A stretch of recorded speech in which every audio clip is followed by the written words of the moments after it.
backfield. Can they do it again? Yes, they can! And the catch is made by Taj Washington. Touchdown, USC. Blocked by Embiid! Timmy, yes!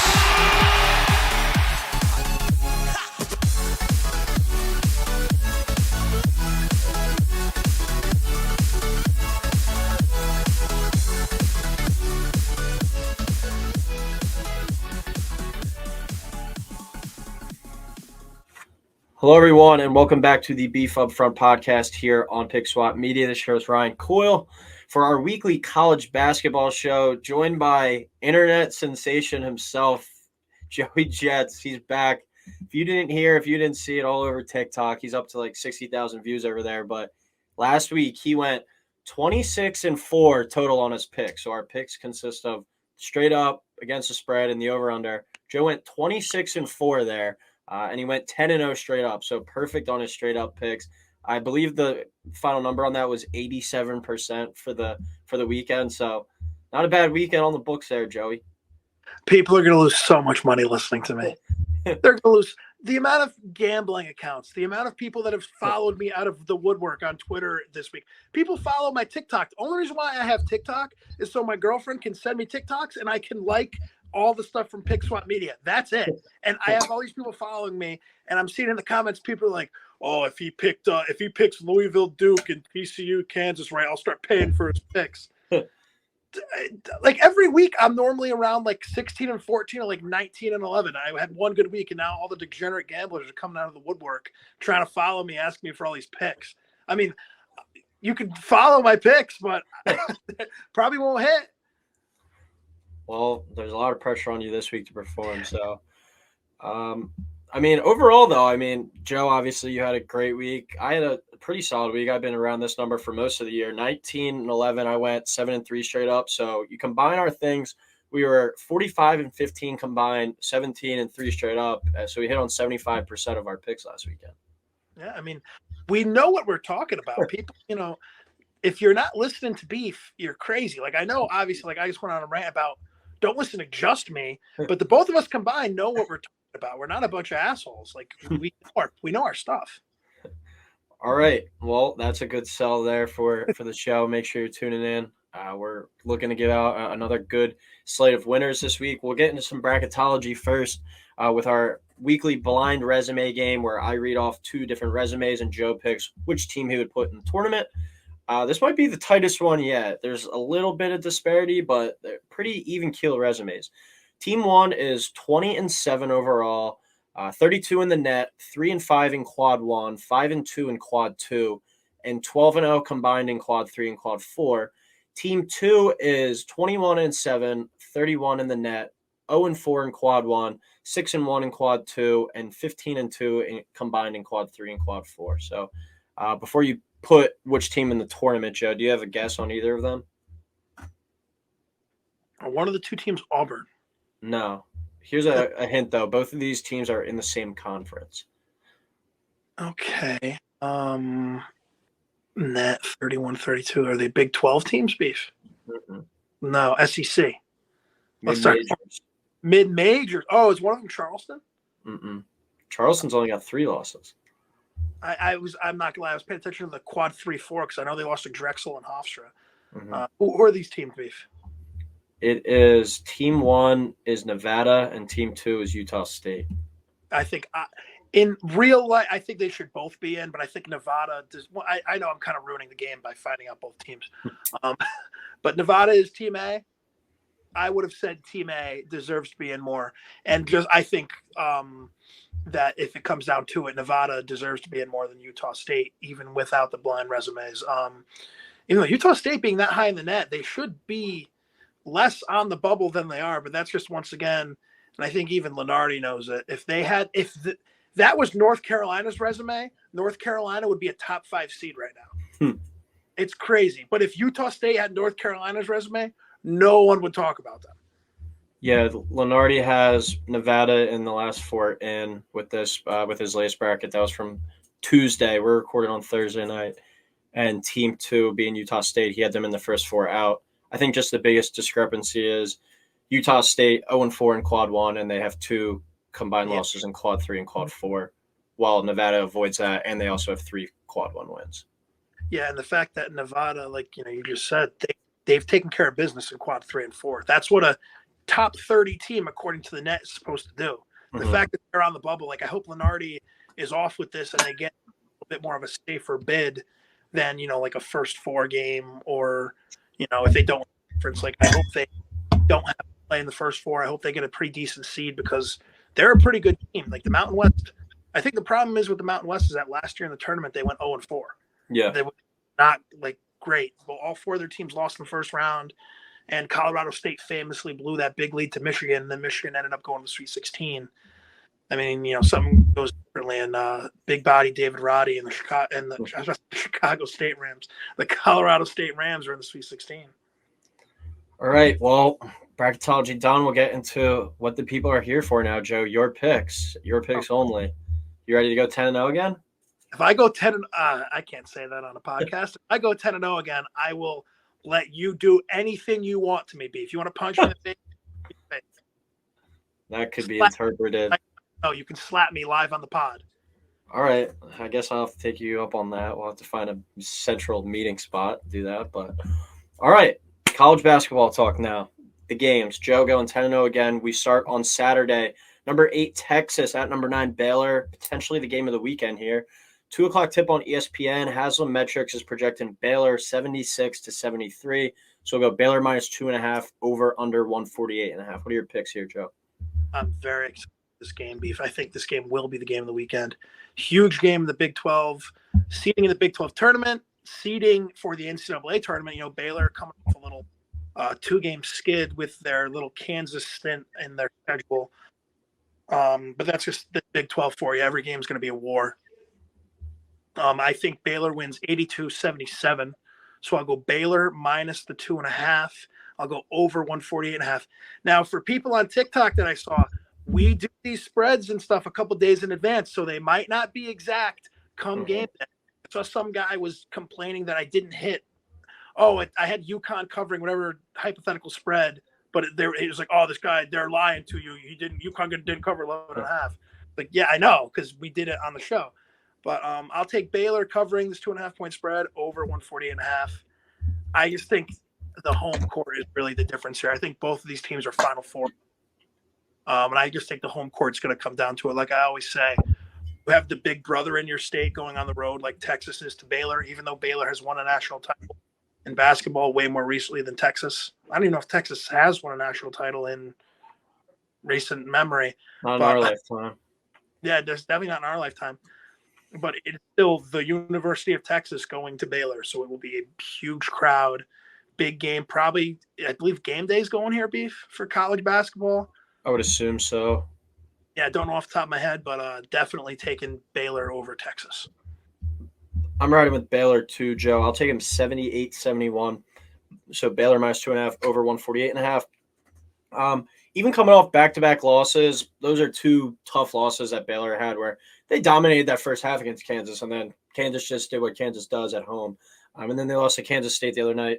Obviously not 2 easy games. And then here you go, you get a third one. You get a gift with Texas. So another battle here, but I don't really think it diminishes how they've been playing recently. And like you were saying, Joe, they got the home court advantage, especially in the Big 12. That's huge. Keontae George has been fantastic in both of these past 2 losses, scored at least 20 points and hit at least 5 threes in both of those games. This is a team I'm still buying long-term stock in. As we always say, guards win in March, and they have an elite coach, probably a top 5 coach in the sport.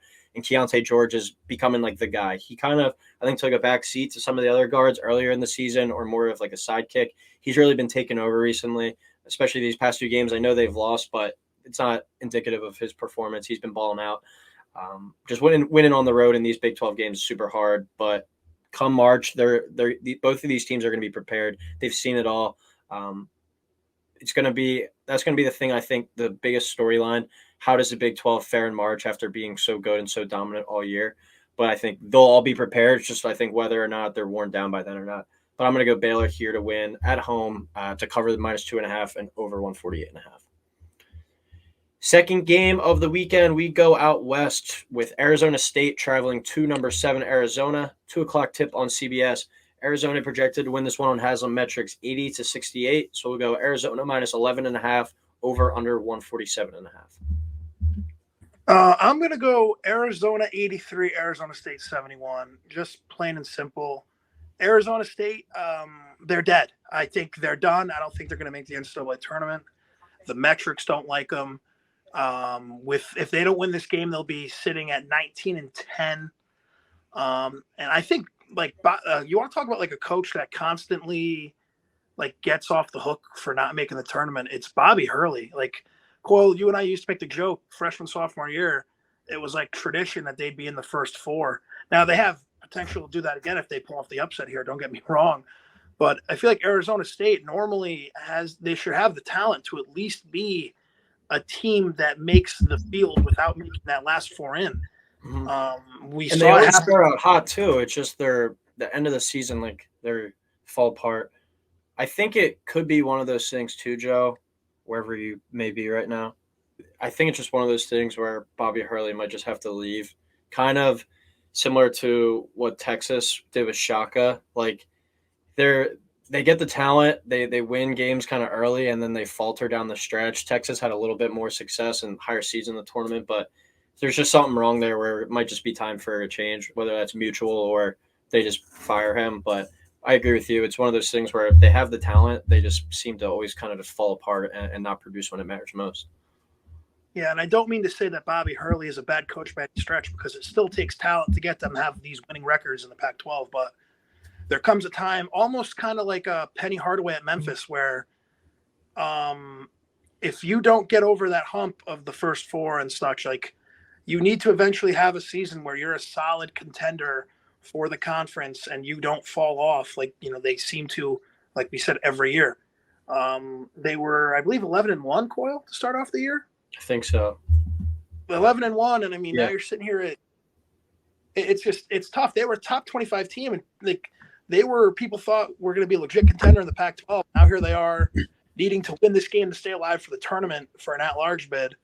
But last Lenardi bracket has them in the next four out, which I was surprised to even see him in there. Yeah, so I'll go just to finish off my picks, and I'll go on to you, Coyle. Arizona 83, Arizona State 71. I'll take Arizona minus the 11.5 and the over 147.5.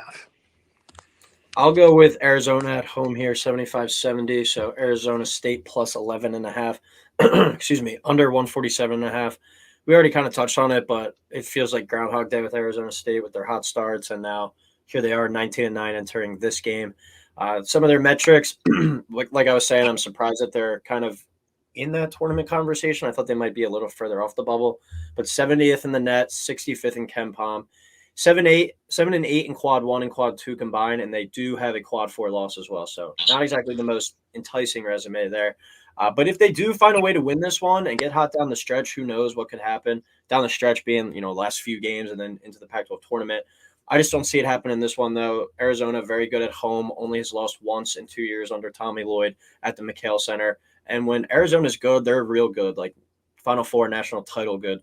But then when they're bad, they can really struggle. And, evidence of that is losses to Stanford, got their ass kicked by like 20 to Oregon. Also, Washington State lost to a Utah team that's hovering around the bubble. But they've had a few poor losses, all in a down Pac-12, which doesn't even seem like we're going to be considering the Pac-12 a major conference in a few years. But besides that, it wouldn't surprise me if Arizona State did go and pick Arizona off here. They're a very talented team, as we touched on, but just can't seem to put it together. But it wouldn't surprise me if they went talent for talent with them and maybe pulled it out. But Arizona's just too good at home, so I'll take them here. But give me the Sun Devils to cover and the under to hit.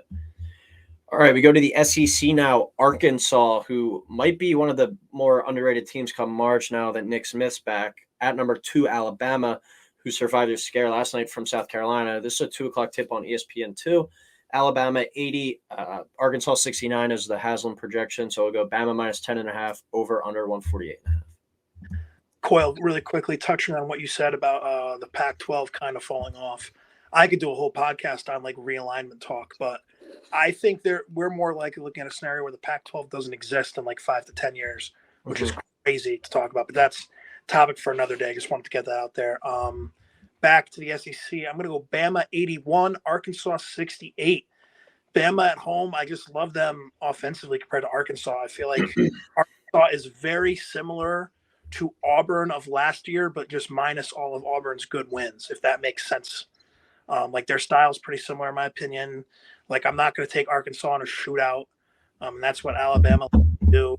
So I would take Alabama, but also who knows with Bama? There's a whole lot of drama, which I won't even get into off the court. Yeah. Last night they barely escaped South Carolina. I feel like the rest of the way this team's going to be under a lot of scrutiny. So that's definitely a team to watch going forward. I'll leave it at that because I can go off on another tangent.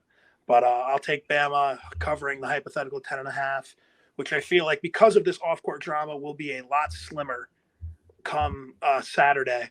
And I would take the over, I believe, of 148.5 by the hook. So 149. I'll go Alabama to win 83-76. So we'll go Arkansas plus 10.5 over 148.5. I think this is going to be one of the more fun games of the weekend just because Nick Smith back now. This is like a projected top 5 pick. And when you're getting a guy like that back into your lineup like this late into the season, that's I guess you could call that a little bit of a boost.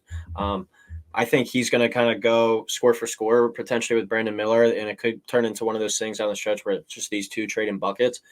He had 26 points the other night over Georgia. Arkansas, they might, with some of the struggles they had without him in the lineup, they might be like a 7 or 8 seed. But trust me, if they're the 8 seed and you're like who's another team in position for once? If you're like Purdue, you don't want to see this team. If you're Houston, imagine Houston. After how great of a season they have, they get to face Arkansas with 2 potential like lottery picks. Like that would be a fun game, but I mean that would be a game I would enjoy thoroughly. But that's just a situation that Houston would be like, "Are you kidding me? Like you fucking gave us Arkansas in the second round, and after they get the 8 seed." But pretty crazy. Bama on the other hand, all that off-court drama that we kind of touched on, they squeaked out that win over South Carolina, and Brandon Miller went for 41.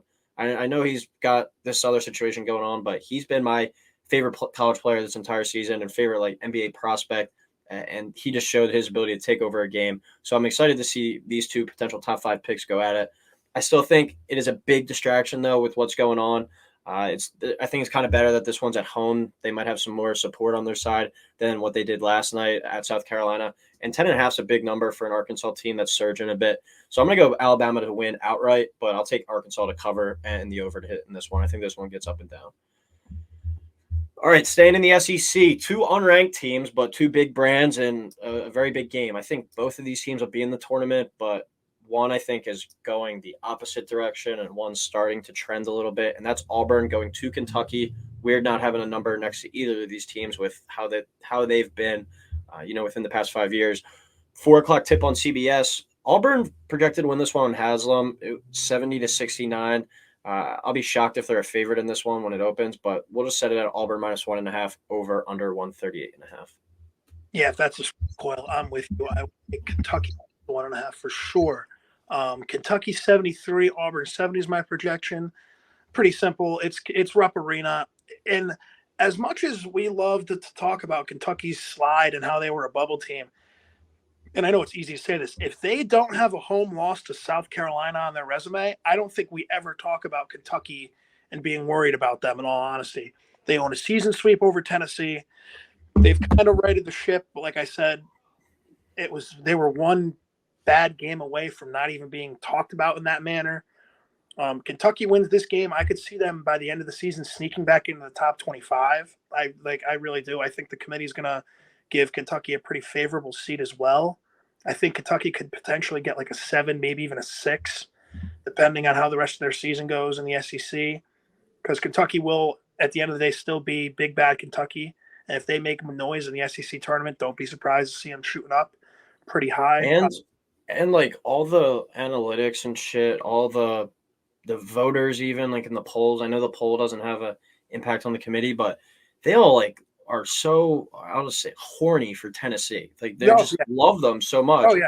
So they're gonna value those 2 wins enormously. Oh, for sure. Especially, you get the season sweep. I mean, you see it all the time with like mid majors. Like if Temple, like just using them as an example, had swept Houston, people would be like, well, now wait a second, look at Temple's 2 wins. But when it comes to the Power 5, it almost doesn't seem to get court.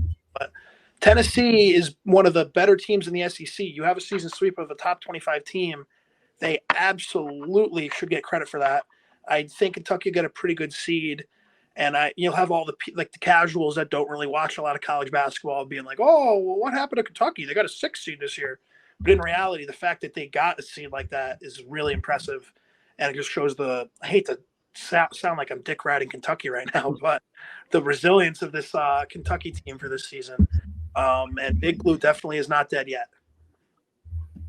I like Kentucky to win as well, 70-65. Like you said, don't think they'll be an underdog in this one, but for the analytics sake that we have at Kentucky plus 1.5, under 138.5.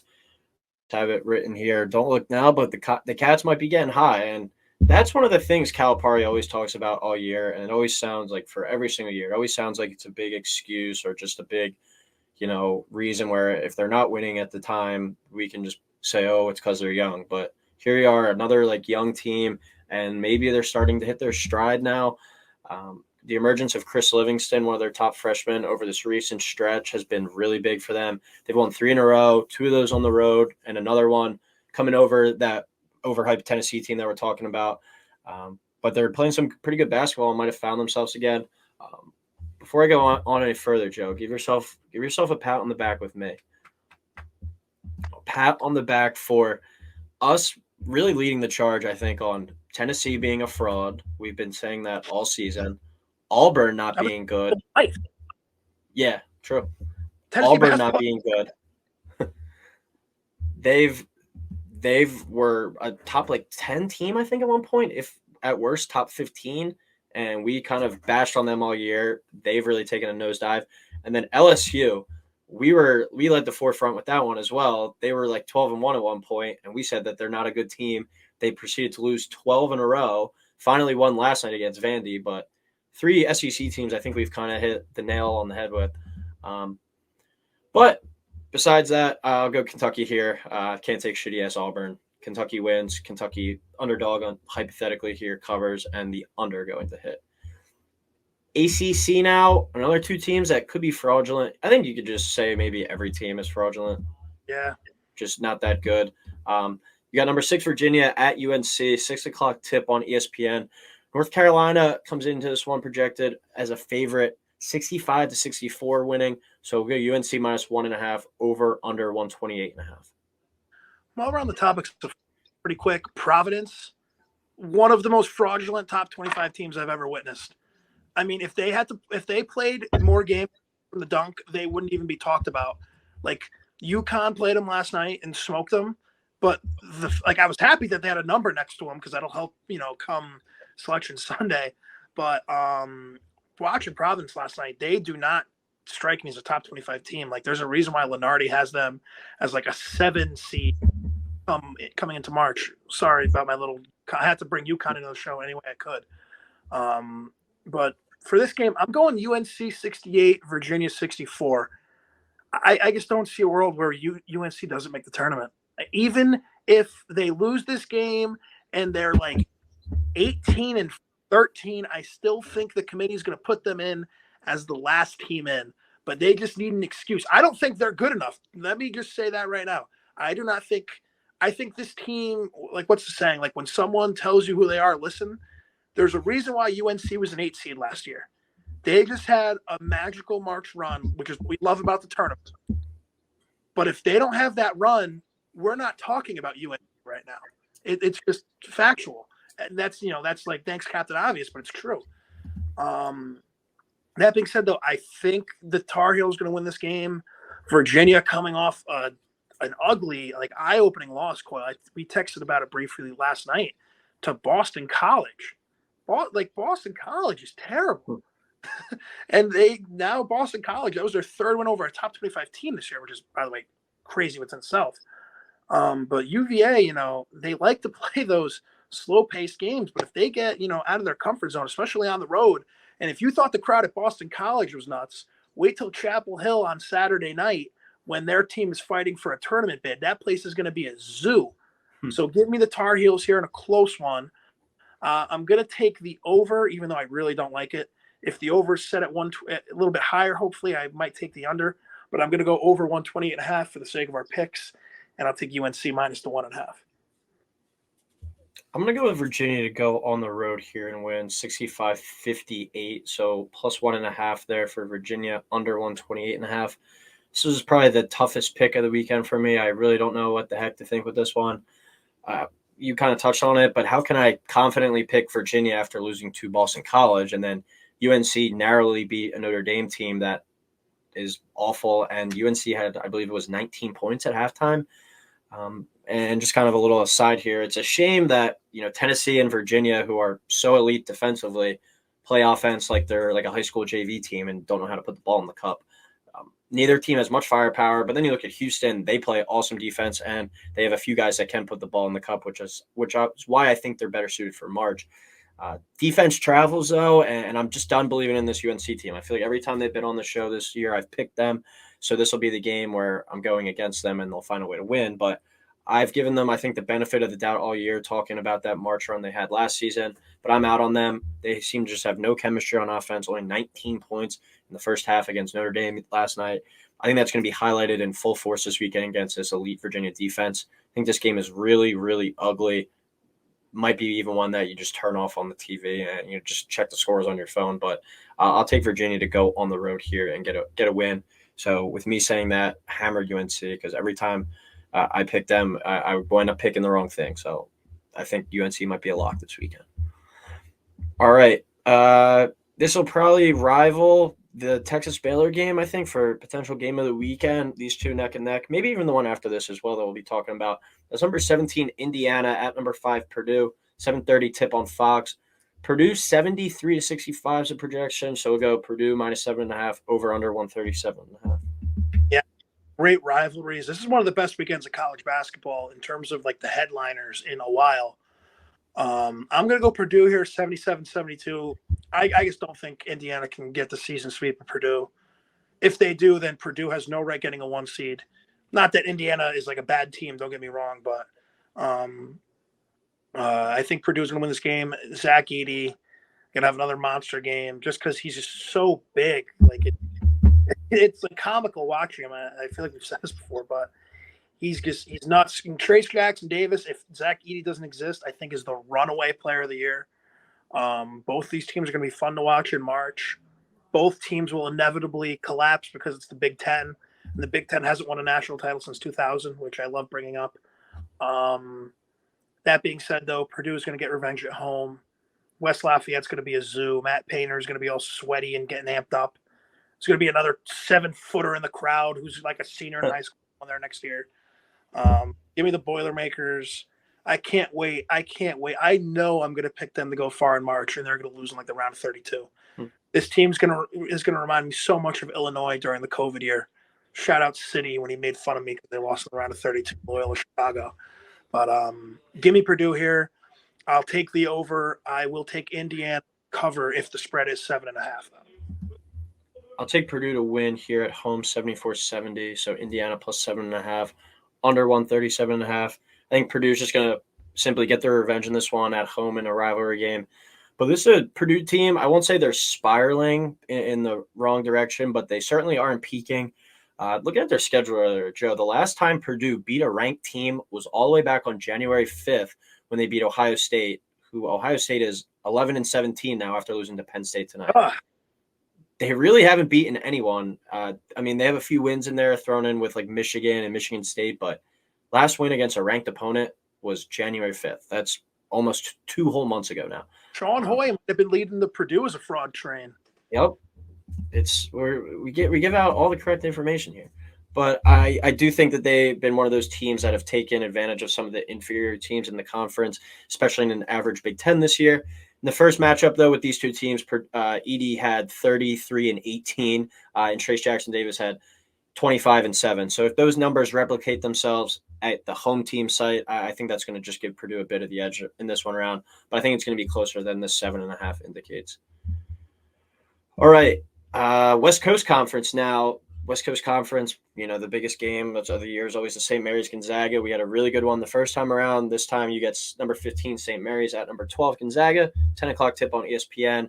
Gonzaga projected here 70-67, so we'll go Gonzaga -2.5, over under 136.5. This is slowly becoming one of my favorite rivalries in college basketball. I truly mean that. Because it does help that St. Mary's is like the only team in the West Coast Conference that can actually Gonzaga on a basis. But I'm gonna go the upset. St. Mary's 72, Gonzaga 66. This isn't the old Gonzaga where they were unbeatable at home. We've seen Loyola Marymount go in there and pull off an upset.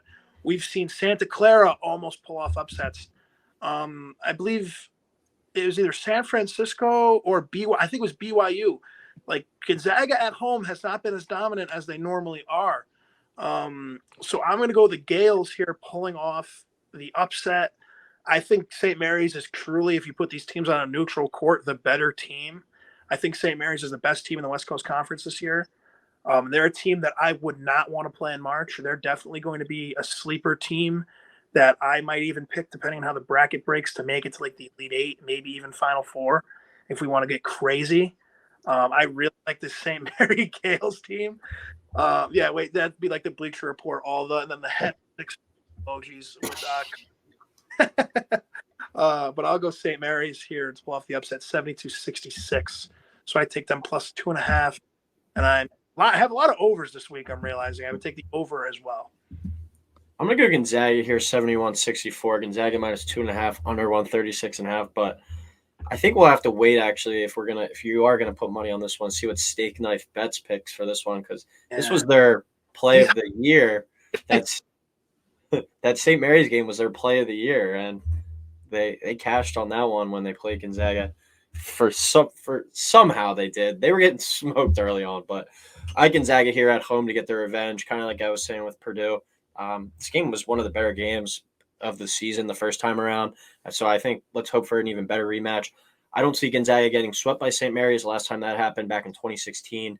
Gonzaga, as I was saying, controlled most of the first matchup, was winning by 8 at halftime. I just think they're the better team, and you get them at home here as well. I think they're going to find a way to win this one. So Gonzaga 71-64, Gonzaga -2.5, under 136.5. Last game is Saturday, Mountain West, number 22, San Diego State at New Mexico. 10 o'clock tip on CBS Sports Network. San Diego State projected to win this one 74-72. So Aztecs -1.5, over under 145.5. I'm going to go San Diego State here, 79-71, just for another reason. Whatever magic New Mexico had to start off the year, they've lost it in a big way. I believe they were the last undefeated team left in the nation.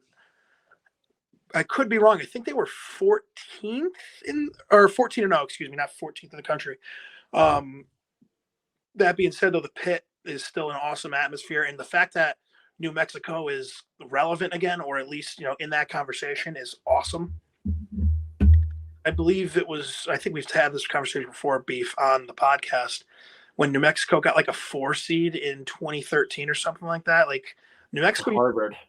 Yeah, my Crimson. New Mexico used to be pretty good mid-major power. They definitely fell off. And seeing them just even be in the conversation for a while this year was fantastic. I'm still not ruling them out, though, to get the auto bid in the Mountain West tournament. But San Diego State is the better team.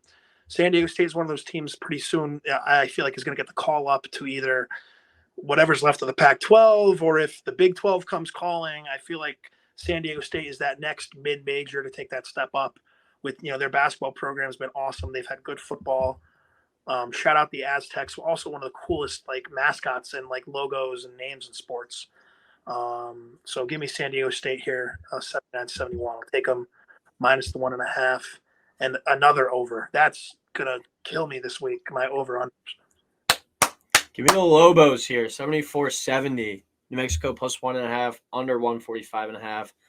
As you touched on a little bit, I'm sad that they fell off. I was kind of hoping to see them back in March, because I feel like that's just one of those teams where we'll be sitting around the TV and you just yell let's go Lobos. I just feel like that's just something. I don't know why I find that fun in life, but that's just something I would enjoy doing. But something, Beef. What? Something you and I have in common, Beef, because I love doing the same thing. Yeah. sitting at 20-8 now with a 7-8 conference record. I know it's a good year for the Mountain West, but still, that's mid-major, under 500 in the conference. You're not making it in with that. They're going to have to get that auto bid, but still not an easy environment to go into. San Diego State is a good team, but not a team that I think New Mexico is like staying up at night. It's not like you're getting like peak Gonzaga mid-major that they've been like the past few years, where it's like, all right, how are we even going to compete in this one? Talent-wise, they might be pretty even keel. It might just be, execution at the end of the day. I was surprised to see San Diego State and Lenardi's latest bracket is up to a 6th seed right now. A loss here, though, to a New Mexico team that probably isn't getting in the tournament would maybe even drop them down to like the 8 or 9 seed. So a big game for San Diego State. But as I touched on earlier, I just enjoyed picking the Lobos, especially at home, just being able to say, give me the Lobos at the pit. It just makes me happy saying that. I think they might get some of that early season momentum back and make a run potentially in the conference tournament. And I think the Mountain West could be like the funnest mid-major tournament this year and maybe even the best. But I'll take New Mexico here and see maybe if that can start a little bit of a run. All right, 2 more games on Sunday. Number 21 Northwestern, who's playing tonight, tipping off in about 15 minutes at Maryland. They're playing Illinois tonight, but on Sunday they'll be playing at Maryland. 12 o'clock tip on the Big Ten Network. Maryland projected to win here 66-60. Maryland minus 5.5, over under 125.5. And I'm going to go Maryland 65-60. So I will take Northwestern plus the 5.5. And I'm going to my first under, I think, of the whole day. Under 125.5. I really like this Maryland team at home. It's plain and simple. Northwestern, I still feel like it's just like it's kind of like I say this every once in a while. It's Northwestern basketball, really any type of Northwestern sport. But Northwestern basketball with a number next to them, I'm not going to trust them to go on the road yet. That's still like something a program needs to earn trust from me and my. But this is still a really good team. This is going to be a really fun team to root for come March, because even though they're a Big Ten team, I still feel like they're a mid-major just because it's Western. They made the tournament once in their entire existence, which is insane. So I'm going to go with Terps here, but I'm really excited to see what happens with Northwestern coming down the stretch. Northwestern has a real opportunity to get the 2 seed in the Big Ten, which is also insane. But shout out to Wildcats, but I'm going the Terps at home. I'll go Maryland too, 70-67. So Northwestern plus 5.5, and the over of 125.5 hit in there. I don't know why I had it written as the under. But it's tough to go into the spring break capital of the Northeast, like John Rothstein says, and win. But these Wildcats, they might be the hottest team in the Big Ten right now, maybe one of the hottest teams in the country. Lenardi has them all the way up to the 6th line. I was surprised to see that. Incredible play, though, recently by these guys, and it has been noticed. I think a lot of people are starting to warm up to this team. I think when the line comes out, though, it's going to be more like Maryland minus like 2.5. I don't think 5.5 will be the right number. I am intrigued, though, to see how Northwestern fares tonight at Illinois. By the time this show comes out, we'll know the result of that game. But I think if they lose tonight against Illinois, they're going to lose at Maryland as well, kind of just like that momentum halting a bit, and they hit a little bit of a losing skid. But if they do win tonight, I think they will wind up going to Maryland winning. So really, my opinion on this game, I think, is dependent on the outcome of their matchup against Illinois tonight. But for this argument's sake, I think Northwestern loses to Illinois tonight. And so I'll take them to lose on Sunday. Just they were playing really well. Maybe they peaked a little bit too early. They kind of hit a little bit of a losing streak, but still a team that I think could do some damage in March. I got some really nice guards out there. Last game of the week, we have Rutgers at Penn State. A huge game for Penn State and a pretty big game for Rutgers as well as they fight for seeding. 6:30 tip on the Big Ten Network. Penn State 68, Rutgers 66. So Penn State minus 1.5, over under 135.5. Rutgers is playing right now, I believe, and Penn State just beat Ohio State at 4 at Ohio State. So, I mean, even though Ohio State has really fallen off and is struggling, that's still a big win for Penn State because a loss there, that might have knocked them out off the bubble completely. Yeah, I believe, a couple days ago, Beef, on Tuesday, and Lenardi had Penn State in his next 4 out, but still very live on the bubble. They have a bunch of good opportunities. Obviously, as with this game is going to be massive, and that's why I'm going to go Penn State here, 69-65. Rutgers, playing with some injuries. Massive win for them at Wisconsin last week. Kind of This might be a little bit dramatic, but might have saved their season. Because if depending on how they finish out here, they could just hang on for a bubble bid. But I'm going to go with the Nittany Lions here, 69-65. So I'll take them minus the 1.5 and over the 133.5 by the hook. It's just Penn State at home, Rutgers being hurt. I mean, I'm not going to really overthink this one. Rutgers playing injured, going on the road. If Rutgers could, they would play every game at the rack. Going away from the rack, Rutgers is a different animal. So give me Penn State. Should be a good crowd as well. Because Penn State fans know it too. I mean, this is the best opportunity for them to make the tournament in a while. They lose this game, they might be needing a miracle in the Big Ten tournament. They can win this game, and that puts them all of a sudden a lot closer to the first or the last four in. I'll go Penn State 2 at home, 77-70. Penn State minus 1.5, over 133.5. Just as we already kind of touched on, huge game for both. Rutgers, another team potentially trending the wrong way, and Penn State, who's on the bubble, won 2 in a row. Going into tonight's so now they're at 3 in a row. Another quad 1 win here would be big for the resume. And all really, it's simple, but it all comes down to how well Penn State shoots it from 3. If they shoot it from 3, they can go toe-to-toe with anyone in the country. We've seen some of the performances they can put up. But if Rutgers is able to contain that three-point line, that's going to be a big kind of outcome or big factor in what the outcome of this game will be. But I do think Penn State, as you were saying, Joe, gets a nice crowd on Sunday night. They get the job done here thanks to some hot shooting. So give me Penn State. Before we get out, though, one more pick. The Philadelphia Catholic League Championships Monday night. Got Newman Goretti versus Roman Catholic. Who are you taking, Joe? Beef, that's a great game. I have to make my way down there for that game. I'm going to go Roman Catholic simply because of the fact that I am a Roman Catholic. There we go. All right, I'm going with Newman Goretti in that one. Up close and personal last night, they were a little bit more impressive than Roman. So give me the Saints of Newman Goretti in that one. But any last comments, Joe, before we head out? Big weekend of college basketball. The last weekend of college basketball with no conference tournaments. We're here on Monday, I believe, is the first conference tournament game. So we are. Last week before Champ Week really kicks off, and the next month and a half is one of the best times if you're a sports fan, even if you're not a big college basketball fan. Just college basketball all day, wall to wall for the next 3 weeks. I can't wait. Let's get to it. Yeah, I think next Wednesday is the first. So some exciting times, fun times coming up ahead, and we'll have you covered here. Joe, I need a 30-0 week this week. No 26-4. We need a perfect 30-0. But that'll do it. My God. That'll do it for this week's show, and we will talk soon.